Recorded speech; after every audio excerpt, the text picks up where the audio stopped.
Right now, somewhere on your body, there might be a tattoo, a name, a symbol, something you picked out at 2 a.m. and never regretted, or definitely did. You sat in a chair, let a needle stab your skin thousands of times, paid money for it, and walked out with something permanent. Think about how insane that actually is. It hurts. It doesn't feed you, it doesn't keep you warm, it won't help you outrun anything. And yet, every tattooed human society we've ever dug up did it anyway. Humans have been cutting their own skin and rubbing soot into the wound for at least 5,000 years, on completely different continents with zero contact between the groups doing it. So here's the real question. If tattooing does nothing for survival, why does it keep showing up independently that everywhere humans have ever lived? In September 1991, two hikers crossing a glacier in the Alps spot a body sticking out of the ice. Their first guess is a mountaineer who died in an accident. They were wrong by about 5,000 years. Radiocarbon dating puts him at 3,300 BCE. They name him Ötzi. He's the oldest naturally preserved human body ever found in Europe. Scientists run infrared light over his skin and find 61 tattoos, not drawn on, cut in, then packed with charcoal soot. And here's the twist. No pictures, no animals. Nothing you'd call art. Just simple lines and small crosses on his lower back, his knees, his ankles, his wrists, places nobody would ever see if he were wearing clothes. That's already strange. It gets stranger. Doctors mapped those tattoos against his skeleton,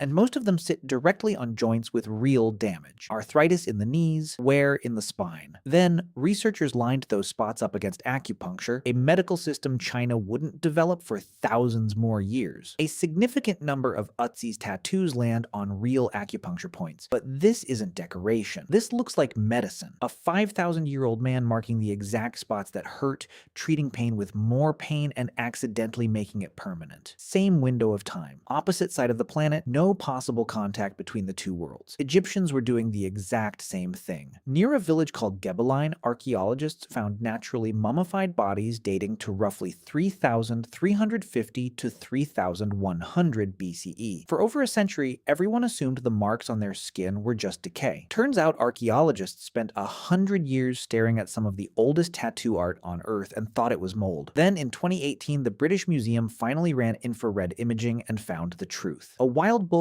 and a Barbary sheep on a man's arm, drawn with real skill. Rows of S-shaped symbols and ceremonial batons on a woman's shoulder. The oldest figurative tattoo art ever found on a human body, anywhere on Earth. Two traditions, one hidden and clinical, one visible and artistic, invented separately at almost the exact same moment by people who had no idea the other one existed. And Egypt isn't finished. At Deir el-Medina, the village that housed the workers who built the Valley of the Kings, archaeologists found 13 tattooed mummies. 12 of them were women. For most of the 20th century, that one number got twisted into a theory. Tattooed women must have been dancers, sex workers, which, for the record, is a wild conclusion to reach without actually looking closely at the tattoos. And nobody did. Not for decades. Not until modern infrared imaging revealed eyes, snakes, lotus blossoms, cows, arranged deliberately across the skin. Sacred, protective imagery. An entire group of ancient Egyptian women got written into history as sex workers because nobody bothered to look at the ink. Fast forward 3,000 years. Burial mounds high in the Altai Mountains, where Russia, Mongolia, and Kazakhstan meet. This is Pazyryk territory. Their tombs, combined with the permafrost, accidentally deep froze the bodies inside for over 2,000 years. Free refrigeration. Soviet archaeologists crack one open in the 1940s and find a chieftain covered head to toe in tattoos. Not lines this time, bull animals, deer with antlers twisted into impossible spirals, snow leopards, griffins, creatures that don't exist. In 1993, another frozen tomb turns up a young woman. She becomes known as the Ice Maiden of Ukok. Same mythical creatures twisting across her arms. The word tattoo itself comes from here, roughly around 1769. Captain Cook sails into Tahiti and writes down tatau. The word he hears from the locals, named for the sound of the tool tapping the skin with a bone comb, a mallet, ink made from soot and oil. And this isn't just a Tahiti thing. Across Polynesia, New Zealand, Samoa, the Marquesas, and Hawaii, cultures separated by thousands of miles of open ocean land on nearly identical tattooing methods, completely independent. In Maori culture, facial tattoos called moko were performed. Each one was unique, actually carved rather than inked, a visual record of ancestry and rank. So personal that it got pressed onto documents as a signature when European colonists demanded one. Somewhere, a colonial administrator had to process paperwork signed with a facial tattoo, and I would have paid money to see that meeting. A full traditional tattoo could take weeks of straight pain, and in many of these cultures, it marked the jump from child to adult, now flipped to the other side of the planet with the same era and a story almost nobody tells. In Peru, around 450 CE, a young woman was buried with weapons, gold, the full ceremonial package of a ruler. Archaeologists found her in 2006 and named her the Lady of Chow. For decades, historians assumed only men held power in cultures like this one. A tattooed female ruler, marked exactly like warriors and priests, blows that assumption apart. History's oldest example of underestimating a woman, and history was wrong. So look at what's actually on the table. The Alps, medical treatment hidden under clothing. Egypt, art and protection worn in the open, later mistaken for shame. Siberia, identity carried into the afterlife. The Pacific, survival and adulthood worn as a badge everyone could read. Peru, proof a woman could rule. 5 completely disconnected regions of the ancient world. 5 different reasons. The exact same act, every single time, puncture the skin on purpose, pack it with pigment, and make it permanent. There's a theory that ties all of it together. A permanent,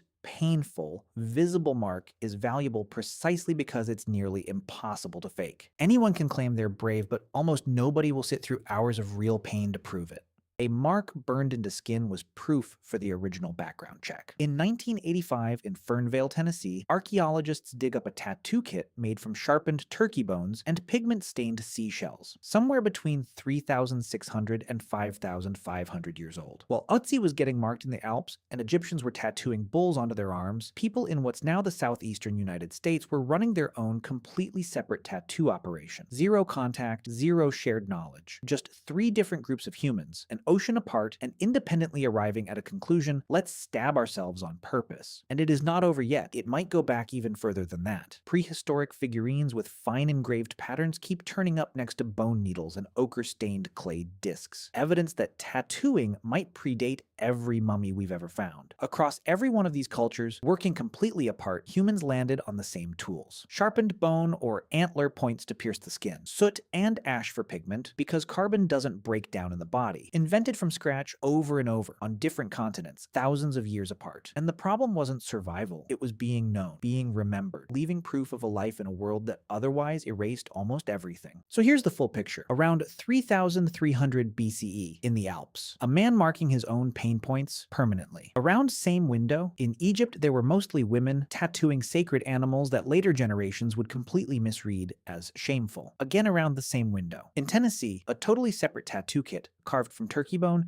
with no idea any of this was happening anywhere else. And then, 3,000 years later, in Siberia, nomads carrying entire mythologies into death. In Peru, a woman buried as a ruler with spiders inked into her arms. And in the Pacific, the pain of tattooing turned into the ritual that made a child an adult. Different continents, different centuries, different reasons on the surface, but the same instinct underneath. Take something as temporary as a human body and force a permanent truth into it. A truth that can't be forgotten, faked, or erased. You might have a tattoo right now for a completely different reason. It might be a memory or a piece of art you liked or a moment you wanted to hold on to, but the impulse underneath it, letting pain make something permanent, isn't new and it isn't yours alone. It's at least 5,000 years old and it shows up everywhere humans have lived long enough to leave a body behind. We just keep finding new reasons to do the same, very old thing.